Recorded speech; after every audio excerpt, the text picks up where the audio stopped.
우리 정치의 한 달 앞을 내다봅니다. 월간, 오늘은 월간 김종인 편, 김종인 전 비대위원장 전화로 연결하겠습니다. 김종인 위원장님 나와 계십니까? 네, 안녕하세요. 안녕하십니까. 오늘 참 할 이야기가 많은데 국민의힘 전당대회 한동훈 대표의 압승으로 끝났어요. 위원장님 네. 예상하셨습니까? 난 처음서부터 자연적으로 1차에 끝날 거라고 생각을 했는데, 결과도 똑같이 그렇게 된 것 같아요. 아니, 63%면은 이게 지난 김기현 대표 때 53%, 이준석 대표 때 43%에 비해서 상당히 높은데 이 정도 수치까지도 예상하셨어요? 내가 보기에 그 정도까지 갈 거라고는 생각하지 않는데, 그 63%라고 하는 저희 민심이 네. 무엇을 의미한다고 하는 것을 갖다가 국민의힘과 예를 들어서 대통령실은 아주 명확하게 인식을 해야 될 거라고 봐요. 무엇을 의미한다고 보십니까? 왜 그와 같은 현상이 나왔느냐 하는 거를 생각을 해야죠. 예. 변화를 원하는 민심, 당심 이런 거라고 보세요? 아니, 지난번 선거를 끝을 내고 지금 석 달이 지나는 이런 상황에까지 솔직히 얘기해서 대통령실도 그렇고 국민의힘 자체도 그렇고 무엇 때문에 그렇게 선거를 대패했느냐에 대한 인식이 아직도 안 되고 있어요. 아직도. 그거를 내가 보기에 국민들이 이번에 당 대표 경선을 통해서 일깨워준 거라고 생각을 해요. 아직도 정신 못 차렸는가? 이런 경고의 의미라고 보시는군요. 그런 의미가 다분히 있다고 봐야죠. 예. 막판에 왜 패스트트랙 취소 요청 공방이 좀 뜨겁지 않았습니까? 마지막 토론회에서는 뜨거운 설전도 있었고. 일단 그 장면은 어떻게 보셨어요? 나는 그 설전이라는 게 일반 상식에 맞지 않는 그런 논쟁을 벌였기 때문에 그게 사실은 선거에 별로 아무 의미도 없어요.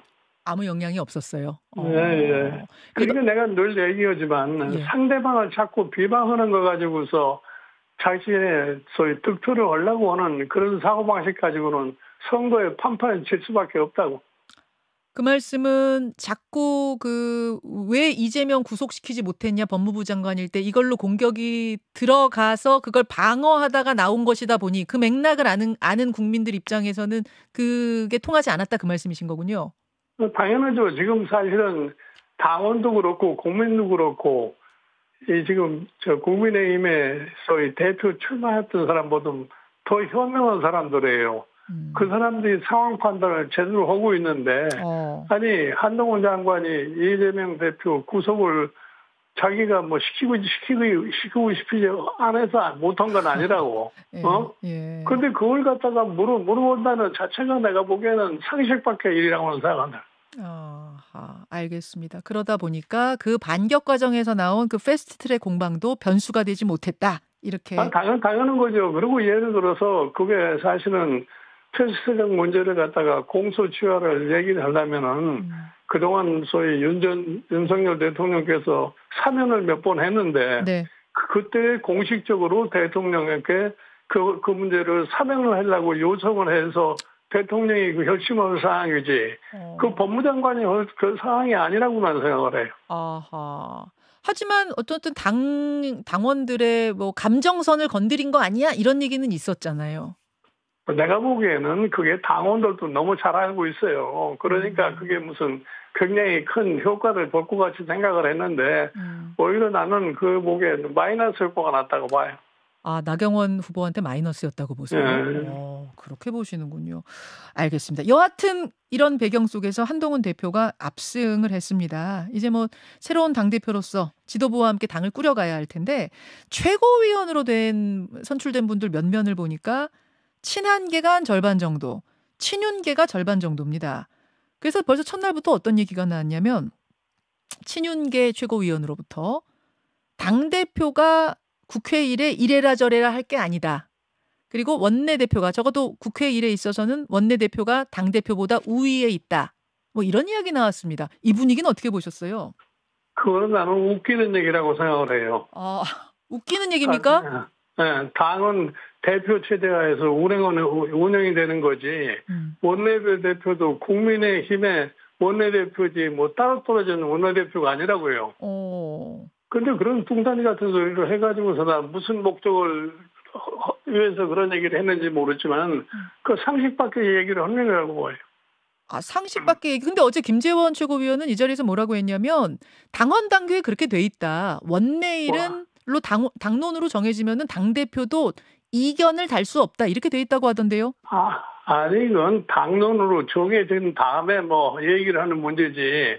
새로운 대표가 생겨가지고 당론이 어떻게 흘러갈지도 모르는데 무슨 사전적으로 그런 얘기를 한다는 자체가 이 대표 선거를 막 만들어 놓고 좀 대표를 좀 격화시키려고 하는 그런 의도로 그런 얘기를 한 것 같은데 나는 그 김재원 전 최고위원의 성격상으로 그런 얘기를 응용히 할 수 있는 사람이기 때문에 그 자체에 대해서 별로 의미가 없어요.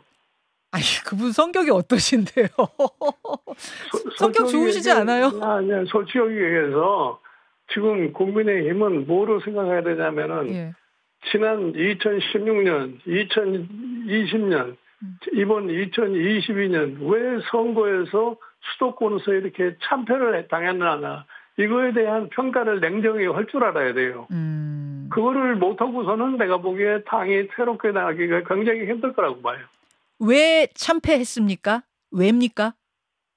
예를 들어서 16대 선거 때 보세요. 내가 그 당시에 스스로 경험을 해봐서 알지만 당대표가 당대표의 기능을 제대로 못하고 원내대표를 갖다가 이 대통령실에서 사전 조정을 해가는 그런 식의 당 운영으로 하다 보니까 집권당으로서의 선거에 질 수밖에 없게 된 거예요. 예. 즉 대통령실에 휘둘리는 당이 될 경우에는 이게 질 수밖에 없다. 이 원인을 정확하게 알아야 된다. 지금 그 말씀을 하시는 건데 여하튼 친윤계의 지도부 멤버가 한 절반 정도 되기 때문에 한동훈 대표가 뭐 상황이 쉽지 않을 수도 있다 이런 얘기가 나오고요. 또 정점식 정책위 의장 지금 친윤계인데 이분이 정책위 의장이 된 지 얼마 안 됐습니다. 그래서 만약 정책위 의장을 유임을 하면 그러면은 친윤계 숫자가 이렇게 따져보면 좀 더 많아요. 그래서 정책위 의장을 유임을 하느냐 새로 지명하느냐 또 새로 지명하게 되면 얼마 되지도 않은 사람을 새로 지명하다니 이건 화합을 해치는 일이다 이런 이야기가 나올 수도 있고 한동훈 대표가 상당히 골치 아플 것 같습니다. 나는 저희 한동훈 위원장이 이방 압도적인 지지로 당선이 됐으니까 자기의 소신에 맞게 자기 체제를 구축을 해야 돼요. 지금 뭐 정책위장이 언제 임명됐느냐 아니냐 그건 별로 개의할 필요가 없어요. 당을 자기 책임에서 이제 끌고 가야 되는데 딴 사람이 옆에서 이러고저러고 한다고 그래서 거기에 동요되거나 막 그러면 절대로 당을 끌고 갈 수가 없어요. 그렇군요. 얼마 안 됐어도 정책위 의장 새로 지명해야 된다. 지금 그 말씀 주셨습니다. 당연한 거죠. 당연한 거. 아니 그러다가 또 친윤계에서 아니 안 그래도 사이 안 좋은데 이렇게 할 수 있느냐 이렇게 좀 반발할 수도 있는 거 아닌가요? 아니 지금 이번에 선거 결과를 보고 친윤계가 또 딴 반발을 하면은 결국은 당은 산으로 갈 수밖에 없어요. 친윤계도 이렇게 합리적으로 생각하면은 지금 여기에서 한동훈 체제가 안착을 할 수 있도록 도와줘야지. 여기에서 딴소리를 해가지고 자기네들 뭐 입지를 구축하려고 그럴 것 같으면 당만 망가지는 수밖에 없어요. 알겠습니다. 월간 김종인 여러분 함께하고 계십니다. 이제 대통령과의 관계, 즉 당정 관계는 어떻게 풀어갈 것인가가 사실 더 큰 숙제인데요. 위원장님. 그거 푸는 문제가 그렇게 복잡하지가 않아요. 그래요? 이번 선거를 사실은 패하게 된 거는 이번 대표 선거에서 당원들이 그거를 확인해 줬지만 한동훈 지금 전 비대위원장이 선거를 마치고서 책임을 지고 물러났잖아요. 그래가지고 온갖 선거의 패배의 책임을 갖다가 한동훈이한테 몰아넣으려고들 많은 노력을 하지 않았어요. 그래도 당원들은 그걸 갖다 그대로 인정을 안 한 거 아닙니까? 네네. 그래서 이번에 한동훈 위원장한테 압도적으로 당선을 시켰으면은 제가 언젠가 막 우리 김현정 앵커한테 얘기하는 식으로 한동훈 비대위원장이 패배를 최소화하는 데는 기여했다는 그런 생각을 해요. 그거를 내가 보기에 당원도 이번에 인정을 해줬다고 난 생각을 합니다. 아, 이번에 참패하긴 했지만 더 크게 질 걸 그나마 막은 거라고 보세요? 그렇죠. 그걸 당원들이 이번에 인정해 준 셈이다. 예, 예. 그렇다면 당정 관계 지금 얘기하시다 말았거든요. 아니, 그러니까 지금 이 당도 그렇고 대통령실도 그렇고 당정 관계를 앞으로 어떻게 끌고 갈 거냐. 네. 목표는 똑같지 않아요. 대통령도 성공을 해야 되고 당도 성공을 해야 되고. 그렇죠. 그러면은 냉정하게 지난번 총선이 무엇 때문에 졌냐는 그 요인을 갖다 분석할 것 같으면 답은 하나로 나올 수밖에 없어요. 답은 하나, 예. 대통령이 못했다 이 얘기인가요? 아니, 그러니까 대통령도 그동안에 내가 무엇을 잘못해가지고서 그와 같은 결과를 초래했느냐를 갖다가 스스로 반성을 해서 변화하실 수밖에 없다고. 알겠습니다. 지난 선거에서 왜 졌는가를 꼼꼼히 분석해봐라. 근데 조금 전에 그러셨잖아요. 한동훈 대표는 더 크게 질 걸 막았다. 그럼 대통령실이 더 잘못했다. 지금 그 얘기가 자연이 되는 거고 그 부분을 인정하게 되면 당정 관계에서 우위를 누가 가져가야 될지도 정해진다. 그런 말씀으로 저는 들리네요. 아니, 인정할 거는 솔직하게 인정을 해야지. 잘못을 인정하지 못할 것 같으면 실행을 할 수가 없어요. 하하, 알겠습니다. 어제 대통령이 초대해서 삼겹살 만찬 가졌어요. 대표가 되자마자 대통령실에서 초대를 해서 삼겹살 만찬, 대표만 부른 것은 아니고 낙선하신 분들까지 다 불러서 한 20 몇 명이 만났다고 하는데 이 장면은 어떻게 보셨습니까? 나는 그건 대통령이 자의적으로 여러 사람을 모여서 저녁을 한 것 자체에 대해서는 별로 내가 할 말이 없는데 아마 대통령께서도 한동훈 위원장을 단독으로 만나기는 좀 아직은 좀 소연치 않을 것 같으니까 여러 사람을 한꺼번에 불러가지고서 만나지 않았나 이렇게 생각을 해요. 좀 껄끄러워서? 아니, 보통은 저런, 이제 대표가 선출되고 나서 대통령이 부를 때는 독대하는 경우가 많죠? 당연히 그렇죠. 예. 독대를 해야 이야기도 좀 깊이 있게 나오고 그런 면이 있습니까?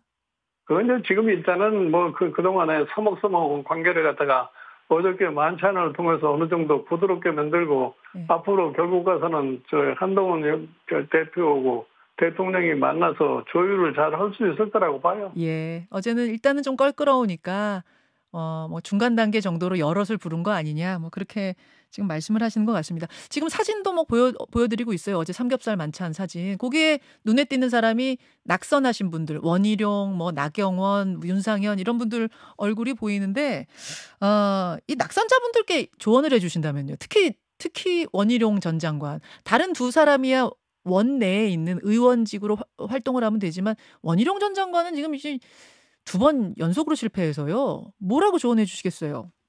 그러니까 이제 원희룡 장관은 이번에 대표 설명하면서 과도하게 소위 한동훈 후보를 비난하는 그런 과정 속에서 그동안에 원희룡 장관이 일반 국민에게 가졌던 그 좋은 이미지를 갖다 완전히 버려버렸다고 난 생각을 해요. 완전히 버려버렸다고 생각하세요?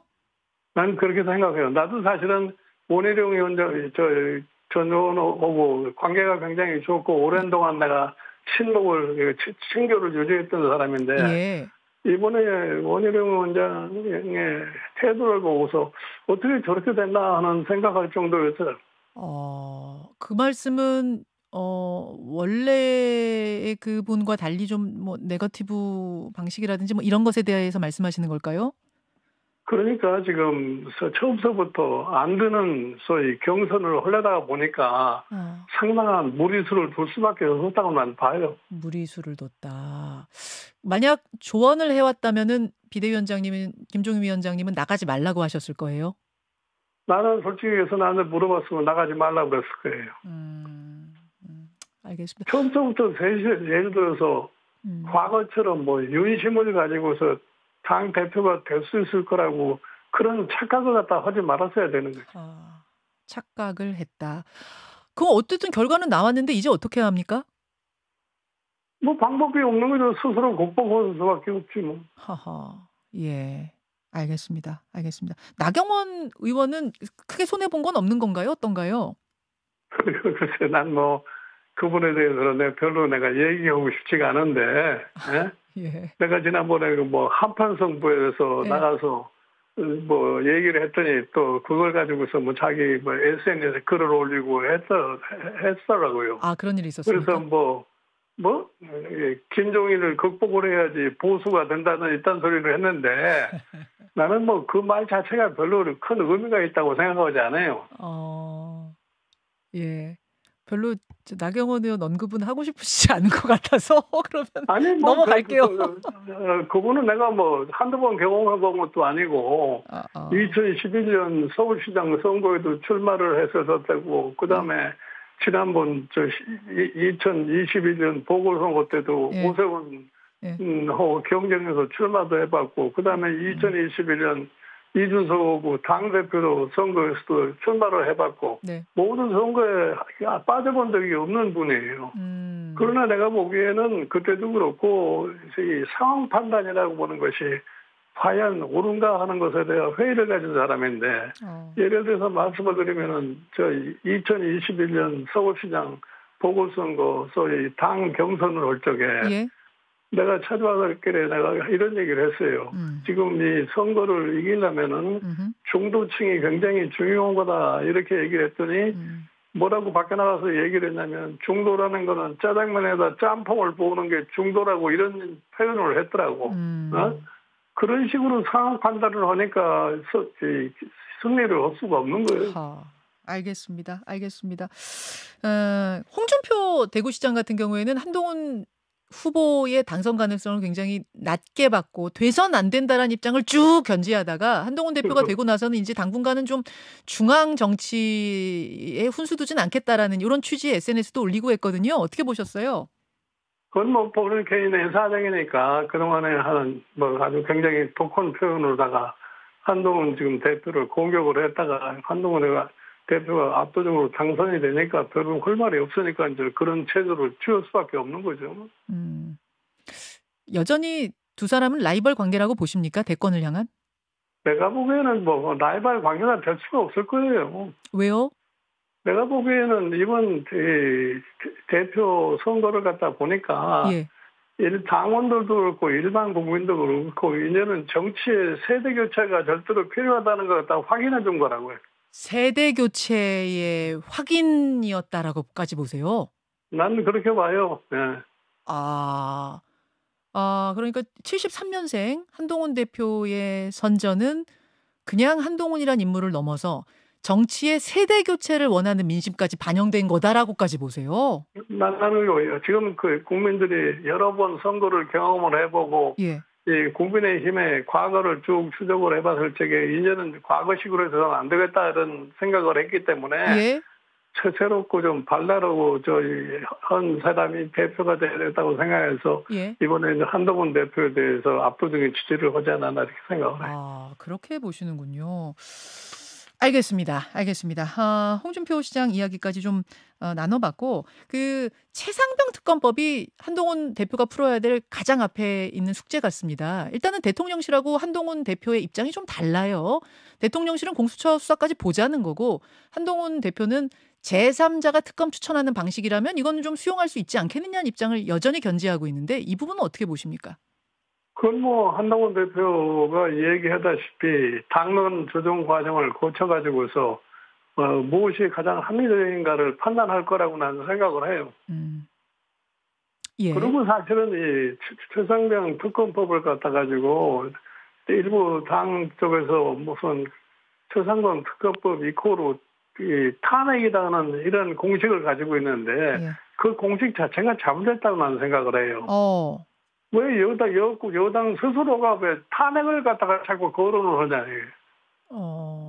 아니 실제로 근데 민주당이 탄핵까지 생각을 염두에는 두고 움직이는 거 아닙니까? 탄핵 청문회도 열고 있고요. 아니요. 민주당이 그런 생각을 염두에 두고 했는지 하면 조사를 해봐야 아는 거기 때문에. 그거를 미리서 여당도 똑같은 생각으로도 뭐 이거는 이코로 탄핵이니까 안 된다 이런 식으로 갈 것 같으면 국민들로부터 의심만 더 많이 살 수밖에 없다고 봐요. 그러면은 최상병 특검법은 탄핵이라는 것을 좀 머리에서 지운 채 그냥 한동훈식 방법으로 받아도 된다고 보세요? 아니, 그러니까 이제 뭐 한동훈 지금 대표가 그거를 당내에서 아마 거론을 해가지고서 콘센서스를 갖다가 구할 텐데. 네. 그러니까 이거 뭐 무엇이 사실은 당을 열 수도 그렇고 대통령을 열 수도 좋은 것이라는 그런 결론을 도출할 수밖에 없다고 생각해요. 무엇이 좋은 길입니까? 아니, 내가 보기에는 합리적인 방법으로 뭐 일을 처리하는 것이 가장 현명하지 않겠나 봐요. 무엇이 합리적인 방법인지가 궁금한데요. 아니, 그거는 뭐 쉬운 최상병 특검법의 내용 자체에 좀 문제가 있어서 그게 무슨 헌법에 맞지 않는 이런 얘기하는 거 아니에요. 그거를 야당과 타협을 해서 조율할 수 있을 것 같으면은 그런 법을 만들 수도 있는 거지 뭐. 아하, 예. 알겠습니다. 한동훈 대표 쪽 그 제3 안에 조금 더 힘을 실어주시는 느낌이 드는데요. 뭐 이제 시작하는 한동훈 대표 체제에 마지막으로 뭔가 조언을 주신다면 이거 하나만큼은 좀 잘해라라든지 이것부터 고쳐라라든지 뭐 이 숙제부터 풀어라라든지 딱 하나 조언을 주신다면 뭘 주시겠습니까?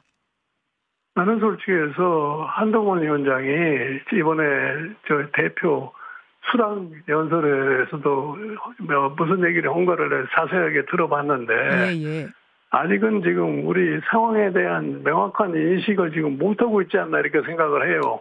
본인 스스로가 지난번 총선을 갖다 총괄을 했기 때문에 어느 정도의 민심을 파악을 갖다 했다고 나는 믿기 때문에 그 민심이 어디에 있다고 하는 것을 좀 보다 면밀하게 생각을 해가지고서 좀 사려 깊은 소위 정책적 대안을 가지고서 일반 국민을 대하는 것이 한동훈 대표 체제의 성공의 가장 큰 열쇠라고 생각을 해요. 민심이란 말을 사실 여러 번 했거든요. 이번 전당대회 기간에. 근데 아직도 민심 파악이 좀 덜 됐다고 보시고 더 민심을 향해 나가라. 이런 조언을 주셨습니다. 그렇죠. 좀 세밀하게 좀 파악을 할 필요가 있다고 나는 생각을 해요. 알겠습니다. 민심을 이기는 권력은 없어요. 그거를 좀 분명히 알아야 돼. 알겠습니다. 비대위원장님 오늘은 여기까지 말씀 듣고요. 다음에 스튜디오에서 다시 뵙겠습니다. 건강하십시오. 고맙습니다. 예. 김종인 전 비대위원장이었습니다. 김현정의 뉴스쇼는 시청자 여러분의 참여를 기다립니다. 구독과 좋아요, 댓글 잊지 않으셨죠? 알림 설정을 해두시면 평일 아침 7시 10분 실시간 라이브도 참여하실 수 있습니다.